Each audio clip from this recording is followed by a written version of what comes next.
Hello, whiskey friends.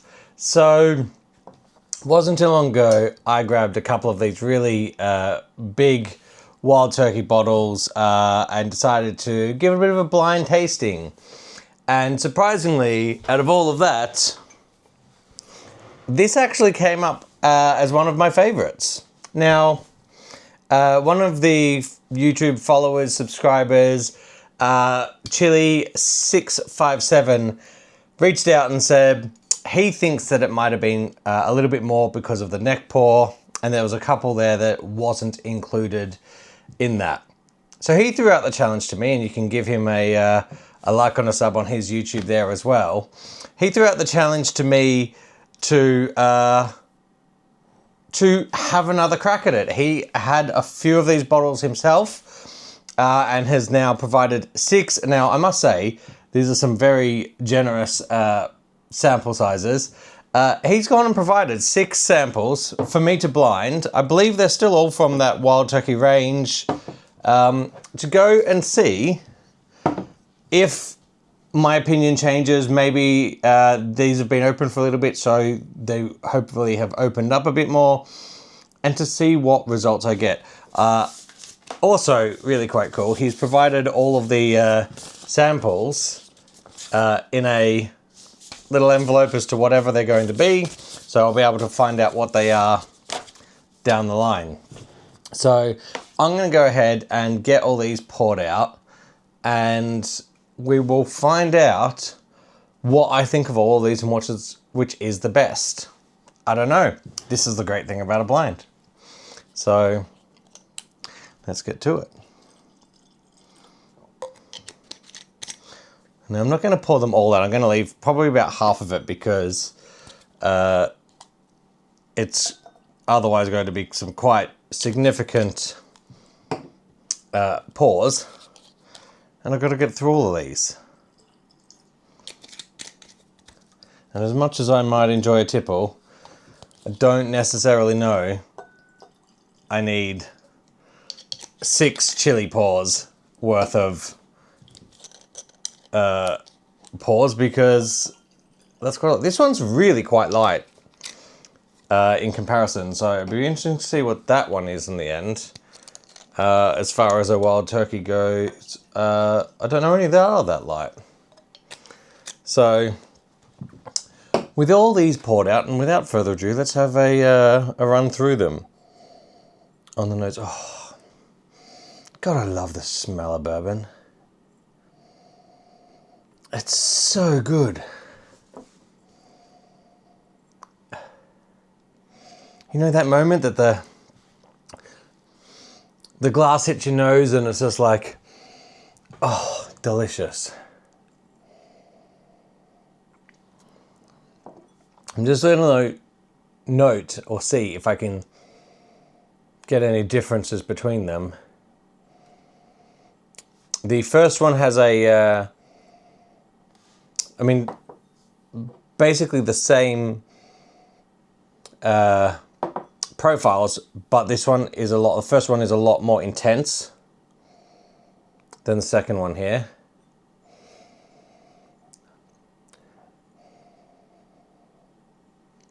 Okay, the third one and the second and third are very, very similar. Very similar.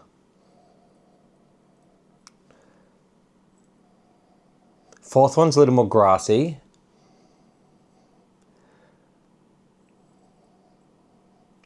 And maybe a little softer again. Oh. This one's very different.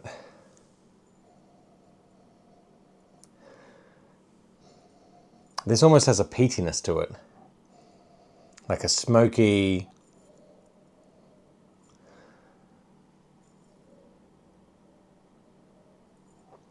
Yeah. Like a smoky earthiness to that.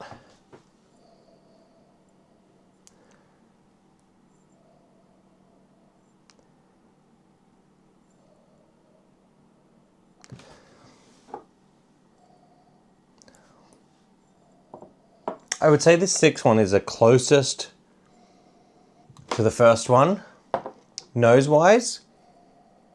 I still think that maybe this first one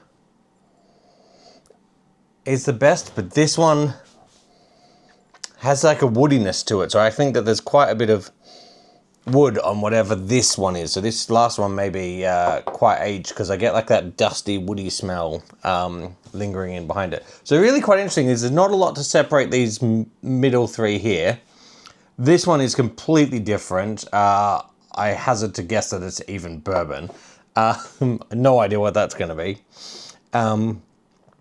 These two on the ends, I think, will be the best. So, you know, we might have a nice sandwich here of a couple of great things and some stuff in the middle. I mean, they're all going to be, if it's matching the previous Wild Turkey lineup, they'll all be pretty good. But let's get into it and see.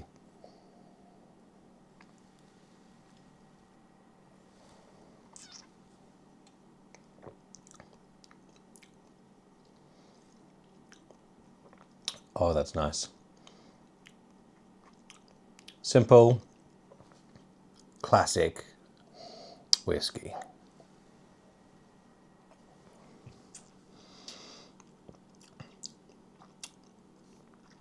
This has that original Wild Turkey richness that I loved the last time I tried these. I think Wild Turkey have got such a great profiled product. This is delicious. I've no idea what I'm drinking. I've no idea if he even has the exact matched lineup of the Wild Turkeys. I also have no idea if he actually sent all Wild Turkeys. I just know that I think he'd said that there was something coming based on that. And if he's anything like me, he might like to throw in a couple of stitch-ups separate. I like to do that every now and again with someone just to see, you know, how they pick up the palate difference. That reminds me of this 70-year, of the really rich creaminess to that. That tastes absolutely delightful, but it's very, very, very approachable. The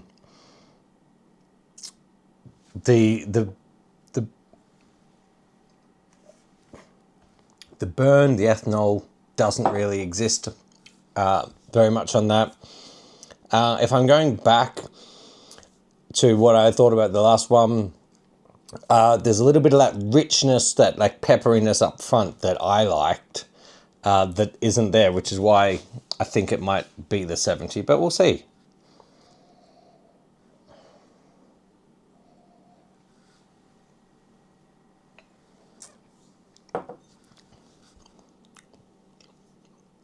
See, this has got that bite up front, but it's not better than the one on the left.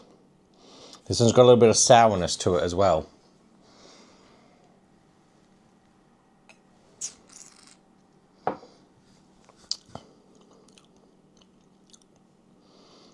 Second sip of that was considerably better. It's not as smooth as the one on the left by any means. And I also get that sourness brings in maybe a little metallic note.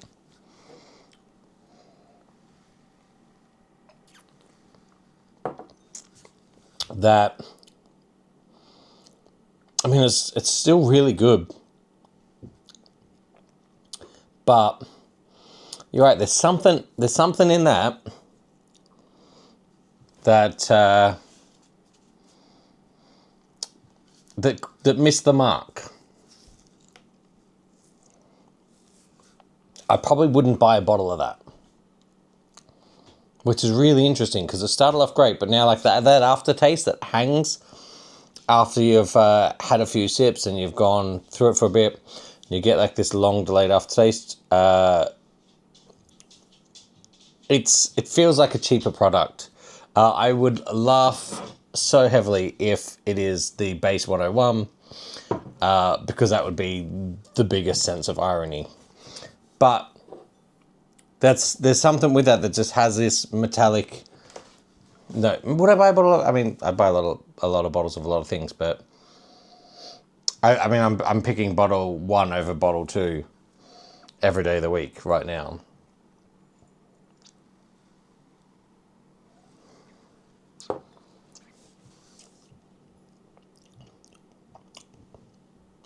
Okay, third one's doing some interesting things. Despite tasting the same, it's got some front mouth character to it, but I really should, I'm just gonna grab some water.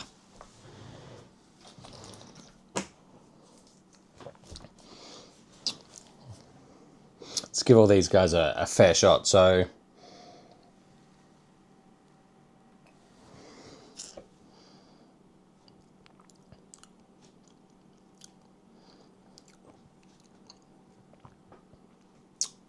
this has got, how to describe that back sense aftertaste. I mean,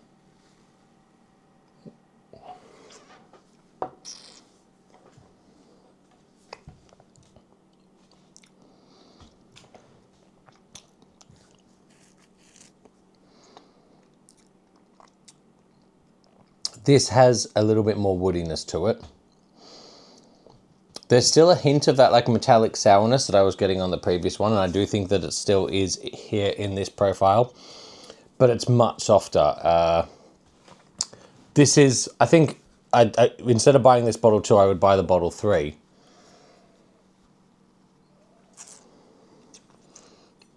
Because they taste the same. Sorry, they smell the same. They taste very similar.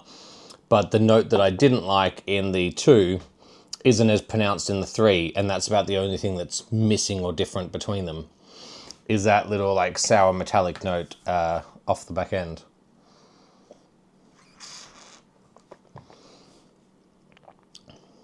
So, let's get into glass 4.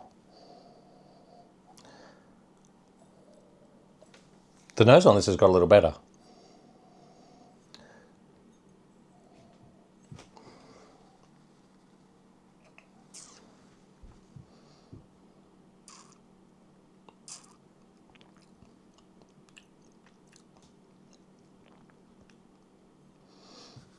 It's got quite some legs on it too.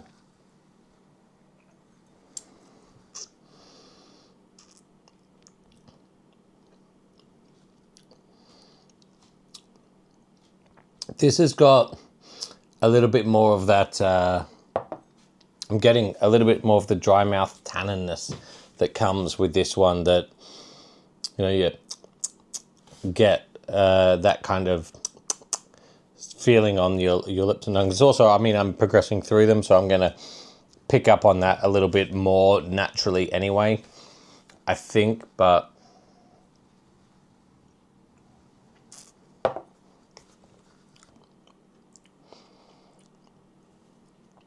I think this is still a bit of a step up again, even over these. I think we're kind of, BCD have gone up to an elevation now. This is always a tough thing when you're doing blinds, is that when you're going through a flight, your taste buds get a little bit fatigued. That's why I'm trying to go back and then go back between them. So your taste buds can get a bit fatigued, and what feels like it was better before, what is actually a better whiskey, you know, you might miss some of those notes in comparison to the earlier ones. So if something tastes really good later, I always am kind of like, I want to go back, you know, if it's later in the flight, I always want to go back and try that again separately, because it could be a really good pour, and it's even getting masked a little bit because you've already had some. Also, it can be the other way around, where some of those notes that aren't great when you first drink it are getting masked because you've had, you know, this 4 or 5 other pours before it, and you don't really know. Now, this one's going to be interesting, because this just smells weird. If I didn't know better, I would...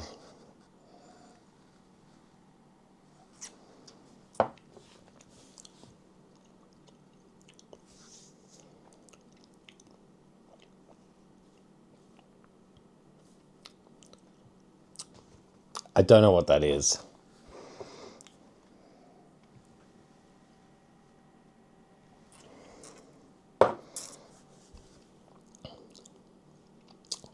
It's not for me, whatever it is.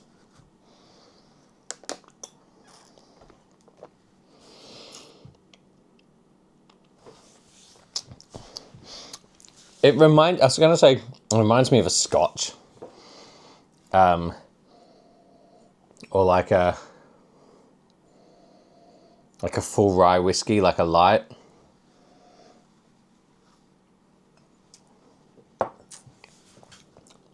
It's not a Scotch because it doesn't have like, well, at least I don't think it's a Scotch because it does have a little bit of the nose of it, but it doesn't have so much of that dusty Scotch finish.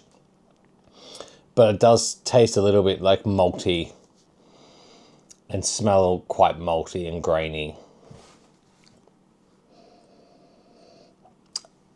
Chili, whatever that is, we're going to find out. It's cheeky to add that into this lineup because I don't know what it is, man, but it's weird and not in a great way. I feel like it's something totally off profile. And I mean, even the color on it is like completely different. It's like super like light yellow, but who knows what that is.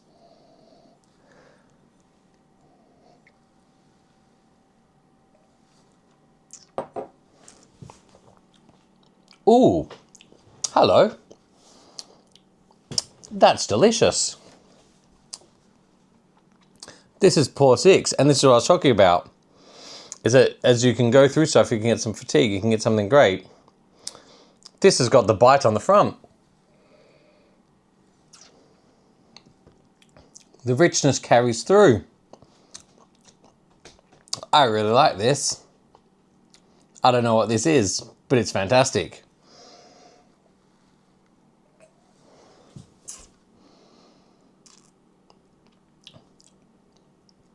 Yeah, this one's really good. I like that. I like that front bite. It's got the mouth dryness that you pick up. Oh, excuse me there. Drowning myself.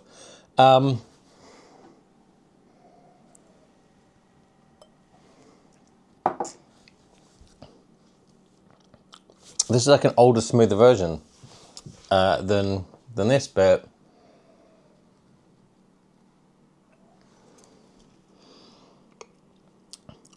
yeah, this is fantastic. So, my order of what I think is going to be best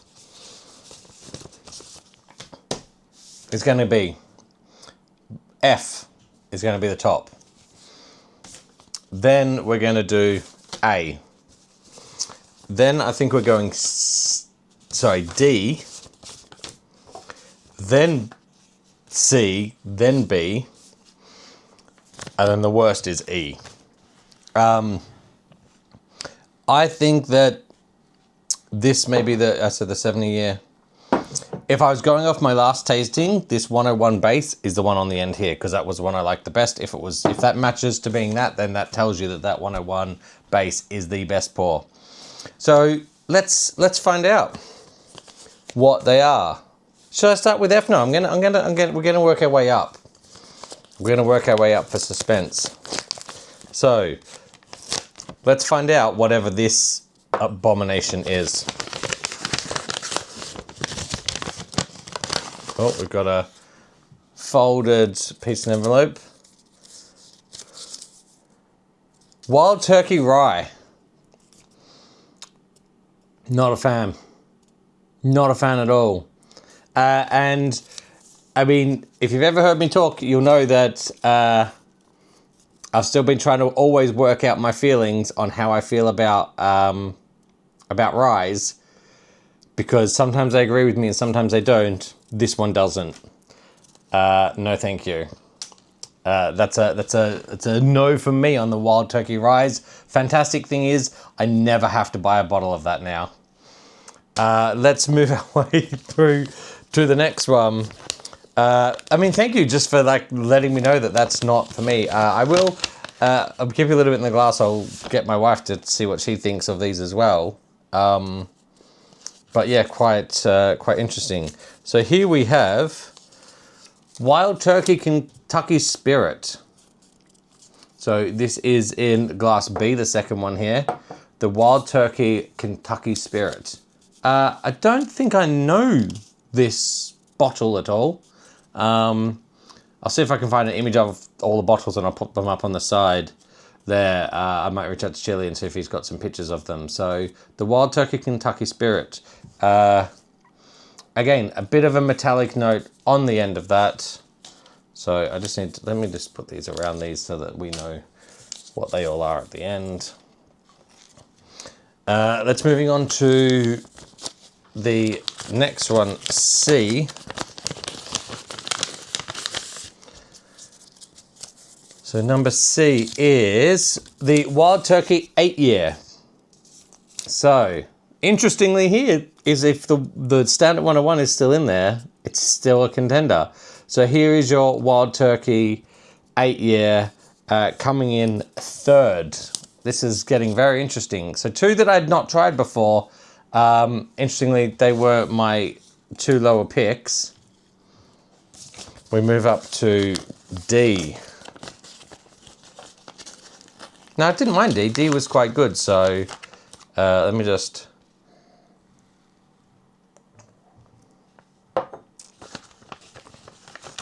D's good. D's a good bottle.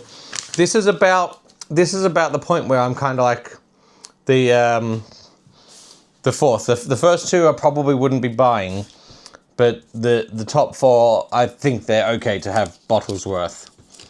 And this is the Wild Turkey 101. Okay, so this is where our standard is. It's come in third. So we've got two above the standard Wild Turkey 101, but it's beat the 8-year, and as I said, still a really good pour. So here's what's interesting. What is A? What is F? Now, these were the two that I also said when I got on the nose of them were absolutely by far the best in terms of the standouts on the end. So let's go in and have a look and see who got the runner-up position here. And what this is. This is, so no sneaky business. They're all, so this is the Wild Turkey 12. So Wild Turkey 12, obviously I gave it a disservice, but I'm not surprised by that because of the smoothness of it. I thought it was going to be the 70th anniversary, but so there you are. The age smoothness of it, that's such an easy drink out, which is what I thought of the 12 anyway. I just liked the richness, but still a fantastic bottle. And yeah, I'm buying a Wild Turkey 12 anytime, all day, every day over the Kentucky Spirit and all these other ones. But what is number one? This will be interesting because this was delicious. Whatever this F is, was absolutely delicious. And that is... Wild Turkey Rare Breed. Now, I think we all know that Wild Turkey Rare Breed can be an absolute banger. I don't have any bottles of it myself personally, and a lot of people swear by Wild Turkey Rare Breed. Gosh, that's a tongue twister after a couple of sips. So no surprise there, I guess, that's come out as a peak winner, but even better than the 12. The 12 has still not managed to top two tastings now, although it did improve itself over the standard 101. The 8-year, still not beating the standard 101. That's two blind tastings now that it has failed. So what I'm taking out of this is that the standard 101 is still a fantastic pour for value. The 12-year obviously needed some time to open up, which is usually the case with older whiskies. I'm really excited to see how mine develops out over time now. So that, thank you very much, Chili, for the comments on the fact that, you know, maybe this was a bit of a harsh judgment on it, given that it was a fresh neck pour, and maybe didn't get the opportunity to open up fully. And this is usually the case with older ones, so really good to know that. But I'm going to have to get myself one of these rare breed bottles. I don't know why I've never picked up a rare breed. And I've seen some on sale recently for some really good prices, because I think that's a fantastic chance to buy those. So may have to get up to that. But there you go. If you were kind of like wondering what was going on with my prior tasting, I've come back, and again, thanks to Chili to set the challenge there to redo this and do it all completely blind.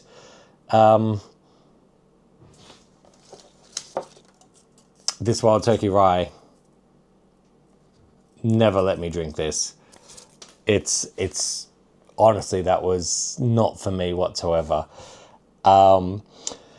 If you come here and you're just here for to see if there was some vindication, especially for the 12, you've got it.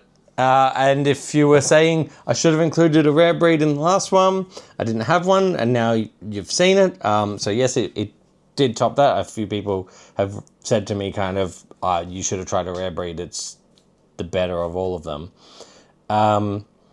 So that's it. Thank you very much. If you enjoy liking these videos, if you want to grab it, you can like subscribe on the YouTubes, and that way you know when I post. I don't kind of like post specifically regularly at the moment. I'm just posting kind of as I get videos done. So sometimes it might be a couple times, sometimes in a month or a week. Sometimes it might be a little bit further. But I am due to go away very soon to the Kentucky Bourbon Festival, and be over in the States, all through Kentucky for a couple of weeks. When I come back from that, I'm going to hopefully have a load of videos to upload and share of that whole Kentucky journal experience, and have, I said journal, I meant like festival experience and trail, and even Tennessee, we're going to go through there a little bit.